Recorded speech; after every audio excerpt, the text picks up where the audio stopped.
வழக்கம் போல ஒரு எச்சத்தனமான ஒரு அரசியலை தினமலர் பத்திரிகை இன்னைக்கு செய்திருக்கிறது. அதாவது ராகுல் காந்திய பத்தி ஒரு ஆர்டிகிள் எழுதியிருக்கிறாங்க. அதுல முதல்ல ஒரு கார்ட்டூன் போட்டிருக்கிறாங்க.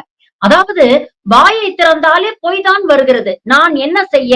அப்படின்னு அந்த கார்ட்டூன்ல ஒரு வாசகம். இந்த ஆர்டிகிளோட தலைப்பு என்னன்னு பாத்தீங்கன்னா, நம்ம ராஜதந்திரங்கள் அனைத்தும் வீணாகி விட்டதே.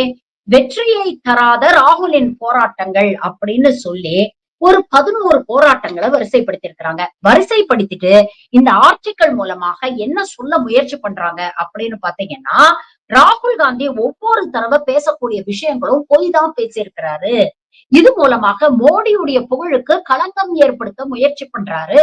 ஆனா இவருடைய ஒவ்வொரு முயற்சியும் தோல்வியில் தான் முடிஞ்சிருக்கு அப்படின்னு ஒரு 11 விஷயங்களை அடுக்குறாங்க. அதாவது 2014ல ஆரம்பிச்சு இன்னைக்கு இந்த ஓட்சோரி ஓட்டு திருட்டு வரைக்கும் ராகுல் செய்த பல போராட்டங்களை வரிசைப்படுத்தி அதுல ராகுல் என்ன சொன்னாரு, மாறாக என்ன நடந்தது அப்படின்னு ஒரு பொய்யான புனை சுருட்டை ஒரு ஆர்டிக்கல் அப்படிங்கிற பேர்ல தினமலர் இன்னைக்கு வாந்தி எடுத்து வச்சிருக்கு.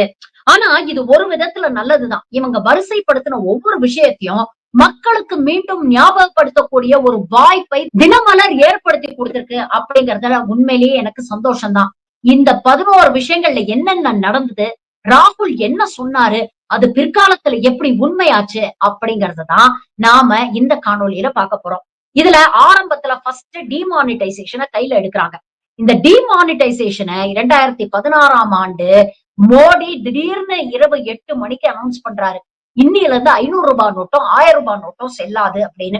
இதற்கான காரணங்கள் என்ன சொல்லப்பட்டது அப்படின்னு பாத்தீங்கன்னா, கருப்பு பணத்தை நாங்க ஒழிக்க போறோம், போலி நோட்ஸ் ஃபேக் நோட்ஸ் நாங்க ஒழிக்க போறோம், கேஷ் சர்க்குலேஷனை நாங்க குறைக்க போறோம், தீவிரவாத செயல்களுக்கு போகக்கூடிய பணத்தை நாங்க குறைக்க போறோம். இதெல்லாம் சொல்லிட்டு மோடி என்ன சொன்னார்னா, எனக்கு 50 நாள் டைம் கொடுங்க, 50 நாள்ல இதெல்லாம் சரியாகலைன்னா என்னை தூக்கிலிடுங்கள், இல்லைன்னா எங்களை எரிச்சிருங்க நடு ரோட்ல அப்படின்னு பேசினாரு பிரதமர் மோடி.